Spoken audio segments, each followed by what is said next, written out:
Okay, so let's look at the contact process here. So the first fertilizer we look at with the contact process is ammonium sulfate. So sulfur is a micronutrient that plants sometimes need. Obviously NPK, nitrogen, phosphorus, potassium are the most important ones. So ammonium sulfate is a nitrogenous fertilizer that also provides sulfur. It's very soluble, and you react ammonia from the Haber process with sulfuric acid. So 2 ammonia plus sulfuric acid goes to ammonium sulfate. So how do we get sulfuric acid? We use the contact process. So this is basically the contact process. Sulfur mixes with air, goes to sulfur dioxide, then it's converted to sulfur trioxide, and then there's this interesting thing going on here with the oleum, which we're going to discuss, that eventually gives you out the sulfuric acid. Okay, so the first step in the contact process is to burn sulfur or sulfide ores such as iron pyrites in an excess of air to form sulfur dioxide. So sulfur is this, remember, it forms this nice ring structure. Sulfur is a bright yellow chemical. When it's a pure element, it's this bright yellow chemical. You can sometimes see a pile of sulfur in Palabora. As you drive past the mine in Palabora and you look to your right, there's a big yellow heap there sometimes. That's sulfur. But it's far more common to get iron pyrites. This is what's often called fool's gold, because if you look at this in the sunlight, you often see these little very, very shiny gold flecks, and iron pyrites is iron sulfide, and it's very, very pretty when you see it in rocks in real life. But you can crush these rocks and then burn them with excess oxygen and get your sulfur dioxide out. So the first step, sulfur plus oxygen goes to sulfur dioxide. By the way, all of these sulfur gases are extremely horrible. These sulfur dioxide and sulfur trioxide, they sometimes use them as preservatives in food, derivatives of these sulfur things. So like if you look on the bottle of Oros, I think there's one of them is preserving Oros, or some of those juices in a box, the really cheap juices in a box, and this sometimes gives people asthma attacks when it's used as a preservative. Like my sister can't have anything that's preserved with the sulfur dioxides. So the next step in the contact process, sulfur dioxide is washed to remove the impurities and then dried to remove the water.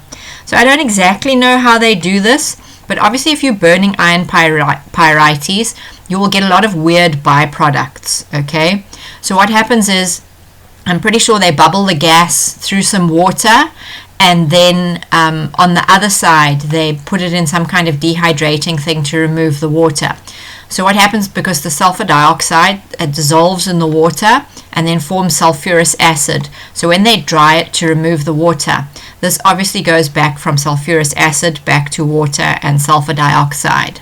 Okay, so I think this is probably like some kind of an equilibrium reaction, and then obviously the other impurities are not going to go into the water. So this is why washing and drying it enables you to get the sulfur dioxide out by itself.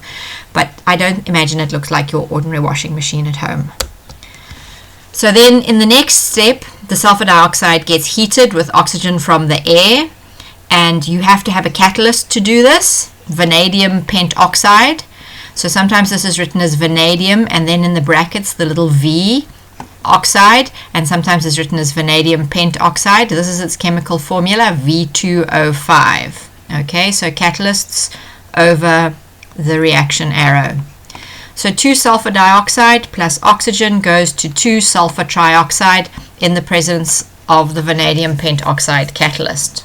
Okay, so now we use the sulfur trioxide to make sulfuric acid, and this is where the part that they like to ask you a lot of questions about in the exams comes up. Okay, if you've got sulfur trioxide, it will readily react with water to form sulfuric acid, but it's a really, really exothermic reaction, and the sulfuric acid comes out as a gas, and it just goes everywhere and corrodes everything, and it's just really, really toxic and horrible. Okay, so to avoid this happening, they have to take a longer process, because you could just go whack sulfur trioxide, water, sulfuric acid if you all wanted to have a really unpleasant work environment.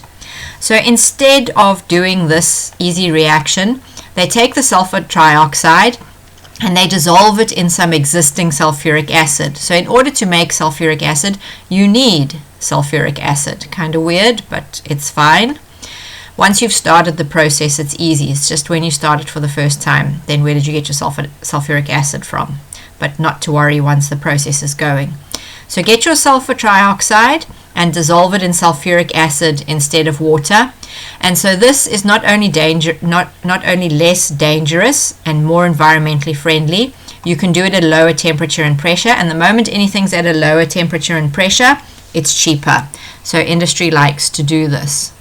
So this is where, in step 4 of the contact process, you form this weird thing called oleum.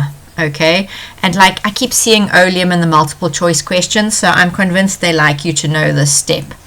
You take the sulfur trioxide and you dissolve it in concentrated sulfuric acid. Check here, it says liquid, not aqueous.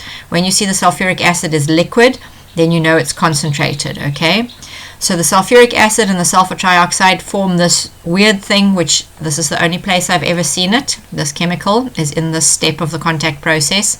H2S2O7, and this is called oleum or smoking sulfuric acid or pyrosulfuric acid.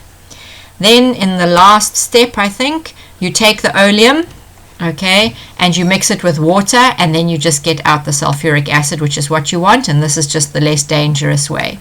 So here's the oleum and the water, and here's the sulfuric acid. So here's another diagram of the whole process. In comes sulfur dioxide with air. You settle the dust out, you clean it, you dry it, then they do something to change the temperature, then it gets cool, and you've blown the sulfur dioxide and air. Remember, it's going to sulfur trioxide, okay? And then once it's cooled, you blow it into the concentrated acid, and then you dilute the concentrated acid and you get the sulfuric acid out. So once you've diluted some of it will go back into the concentrated acid. So this section between concentrate and dilute acid cycles as you add more of the sulfur trioxide in this process. Okay, and that's where we're going to stop with this topic here. But like I said, this step here, I see it come up a lot, the manufacture of oleum in the contact process. And remember the vanadium pentoxide catalyst for the previous step as well.